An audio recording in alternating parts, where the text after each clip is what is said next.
Y hoy comenzamos saludando a Pablo García, director general de Divacons Alpha Value. Hola Pablo, ¿qué tal? ¿Cómo estás? Muchas gracias. Hola Fernando, todo bien, gracias. Bueno, hoy hemos llegado a ver a los títulos, a las acciones de Credit Suisse subiendo más de un 30%, ahora ya es algo menos, pero también la subida es importante, un 25%. ¿Quién está comprando acciones hoy de Credit Suisse? Bueno, yo creo que podemos decir que Friends and Family, por decirlo de alguna forma genérica, y sobre todo los cortos de los hedge funds. La medida del Liquidity Facility, que como ha llamado el Banco Central suizo, pues obviamente 50.000 millones de francos suizos son muchos francos suizos, y ya se habla incluso de un programa de recompra de bonos de 3 billion en Senior Debt Securities. Es decir, esto ha calmado, por supuesto, ese fuego que parecía que se estaba avivando por momentos. Y algunos hedge funds tienen que cerrar posiciones, han tenido unos pingos de beneficios y ahora pues la cosa quizá no esté tan clara. Pero algo me temo que pasó como cuando Axel Lehmann insistió que las cosas iban muy bien, entró algo de dinero, como hablamos un poco en genérico de Friends and Family, de accionistas de referencia, a los cuales el banco les llama y les dice, oye, ahora es el momento de echarme un cable, ya te lo pagaré de otra forma. Pero no hay confianza en el mercado, Fernando, es decir, al final la entidad tiene unos problemas de reputación, de credibilidad, de mala gestión, de retirada de fondos que han sido cuantiosos, porque al fin y al cabo lo que hay detrás es que, sé que esto va a ser un poco negativo para mucha gente, pero es que el negocio bancario está basado en la confianza. Si retiro la confianza y nos ponemos en fila en la puerta del banco a pedir nuestro dinero, petamos cualquier banco y sobre todo todos aquellos bancos que han tenido largas duraciones en sus carteras de bonos. Algunos dicen, no, lo de Silicon Valley Bank no tiene nada que ver con Credit Suisse y con lo que puede pasar con cualquier otro banco. Ah, ¿no? Es decir, al final es una pérdida de confianza de una forma o de otra según el modelo de negocio, pero en el caso de Credit Suisse lo hemos visto, por supuesto, en Greensill Capital, en Archegos Capital Management, teniendo unos pifios que le llevaron a perder casi 7.300 millones de francos suizos el año pasado hay unas provisiones de 4.400 millones de francos suizos. Ustedes han hecho mal las cosas. Si yo ahora voy a la puerta a decirles que me devuelvan el dinero y las valoraciones, porque yo insisto muchas veces, incluso Silicon Valley Bank no ha cometido una ilegalidad, ha cometido una irresponsabilidad, una mala gestión del riesgo, un mal management, o como ustedes quieran decirlo. Pero si yo tengo una cartera valorada a la madurez o al vencimiento de los bonos y de repente la gente me pide los bonos y tengo que llevarlos mark to market y afloro unas pérdidas de 1.800 millones de dólares, necesito ampliar capital. Si los accionistas no me amplían capital, peto. Así de sencillo y de complicado de asimilar, ¿no?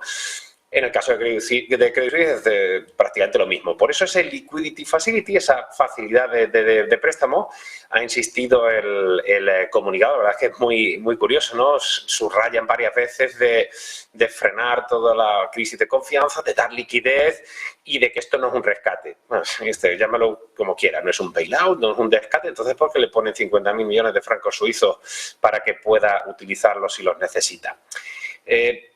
Es una medida absolutamente necesaria. La pregunta es si es suficiente para calmar, porque la pólvora se expande con mucha rapidez, como hemos visto, ¿no? Parecía que ese aleteo de mariposas, de alas de mariposa en Silicon Valley iba a ser insuficiente. Los bancos, como hemos insistido en negocios de televisión, más vulnerables desde el punto de vista de los balances y su cartera, es decir, digamos, activos más líquidos a poder realizar sin necesidad de acometer pérdidas importantes en el balance, pues son los que van a tener un mejor o peor comportamiento. Así que, bueno, esa es la situación. Positivo, pero no es suficiente, ¿eh? El mercado ha estado subiendo un 2% a la apertura, después se ha ido un 0,2% el Eurostock, mucha volatilidad, los bonos también lo están reflejando y, por supuesto, la patata caliente, no, calientita al máximo de los bancos centrales hoy, BCE y la semana que viene la FED. Conozco si sigues estando largo en bancos o has tomado algún tipo de precaución. Aclárame eso primero. Esa es una pregunta súper interesante, Fernando, para que entendamos lo que es dirigir una casa de análisis la más importante independiente de Europa, como es Divacons Alpha Value, y gestionar y asesorar los fondos.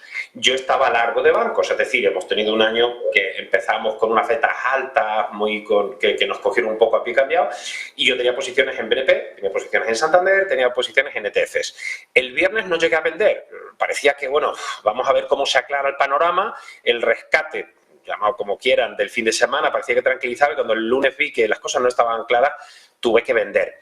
Tuve que vender, obviamente no en máximos, pero la subida de los bancos desde el 12 de octubre había sido tan importante y cogimos un buen timing que todavía estábamos en plusvalías. Insisto, habían reculado un poco los bancos, pero eran de los bancos más sólidos. Con lo cual, hicimos plusvalías menos de lo previsto, pero lo que hice es ser muy prudente y deshacer posiciones en bancos. No creo que a medio plazo no sea una buena opción, porque creo que los tipos a largo plazo van a tener que seguir tirando, los márgenes de intervención serán buenos, los niveles de solvencia serán bastante razonables y creo que el sector financiero es una buena apuesta. Pero en el corto plazo, no way, no tiene ningún sentido mantener posiciones con el riesgo que podemos tener, y los que tenemos ya un poquito más de años ya hemos visto crisis de todo tipo. No merece la pena estar posicionado en un sector tan vulnerable desde el punto de vista de la confianza. Por lo tanto, la respuesta es sí, tuve que vender, no el viernes, el lunes vendimos gran parte, el martes quedaban algunos flecos y a fecha de hoy no tenemos ningún banco en ninguna de las carteras. Iba yo precisamente porque esto que voy a decir también puede doler también a muchos. Bueno, no lo digo yo, lo dice Martin Wolf, que es uno de los grandes articulistas de Financial Times. Me imagino que mucha gente se habrá leído el artículo de hoy. Bueno, el título no puede ser más explícito. Los bancos están diseñados para caer, y así lo hacen. Ese es el titular de Martin Wolf en Financial Times. Lo has explicado tú perfectamente, ¿no? Bueno, viene a decir un poco que los bancos quiebran, ¿no? Es que es un sector, claro, tremendamente regulado, pero también que a nadie se lo olvide, claro. Que, como hablabas tú, ¿no? En cuanto se produce la fuga de depósitos, todo se peta, ¿no? Que ha sido precisamente el hilo conductor. Había un artículo en Financial Times que hablaba de los bancos son un sector público.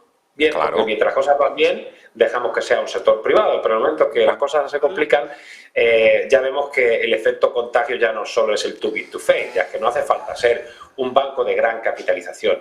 Bien, pero digamos que es consustancial al sistema, ¿no? Entonces, lo que hay que hacer, como ha hecho el Banco Central Suizo o como seguramente harán otros bancos, es mantener la calma y rápidamente poner sobre la palestra la liquidez que haga falta, el whatever it takes.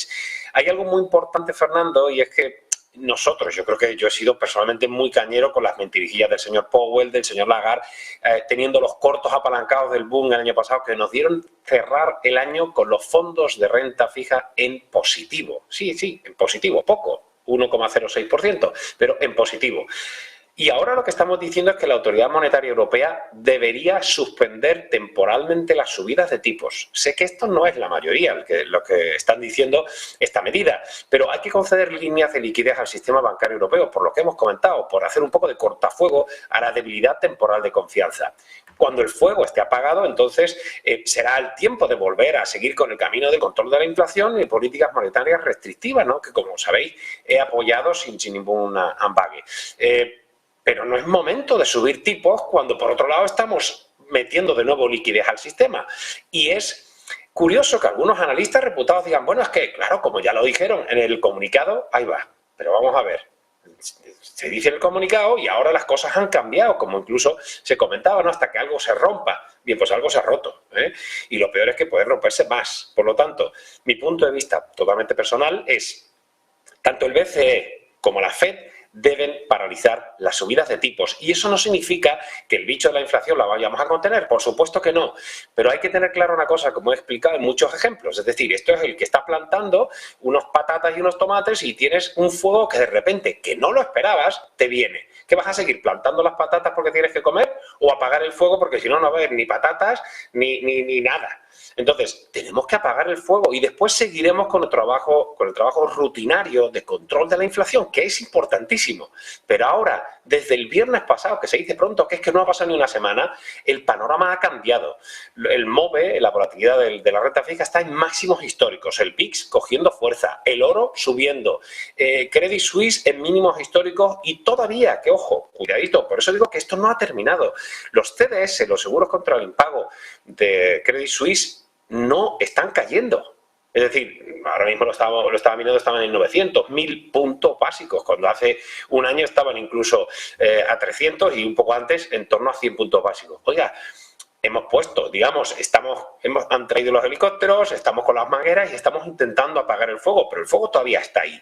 Así que yo creo que, de verdad, es una medida contraria al mensaje oficial, por supuesto, Pero es que las cosas, insisto, han cambiado, ¿no? Y creo que las medidas de suspensión temporal de las subidas de tipos y conceder esas líneas de liquidez o estar pendientes de otros temas, que insisto, no es la inflación. O sea, alguien ahora en su santo juicio, bueno, yo es que no estoy viendo comentarios. Tuvimos la inflación el otro día de Estados Unidos, hemos tenido la inflación de Francia.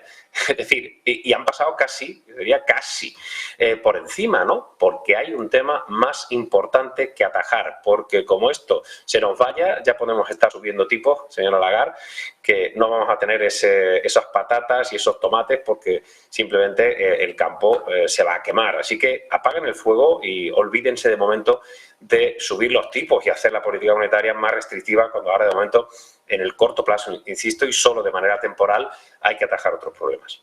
Estoy de acuerdo contigo en que hay que frenar las subidas de tipos de interés, pero no sé, tengo también la intuición, la sospecha, porque no tenemos información de que no va a ser este jueves. Fíjate, yo creo que va a continuar adelante. Bueno, simplemente por el hecho de que ha llegado siempre tarde a todo el Banco Central Europeo y ahora mismo no va a llegar el primero. Me queda esa duda, pero bueno, a partir de las 2 de la tarde iremos saliendo de dudas. Nunca. Pablo García, de Ibacons Alpha Value, cuídate mucho. Hasta pronto, un fuerte abrazo. Gracias.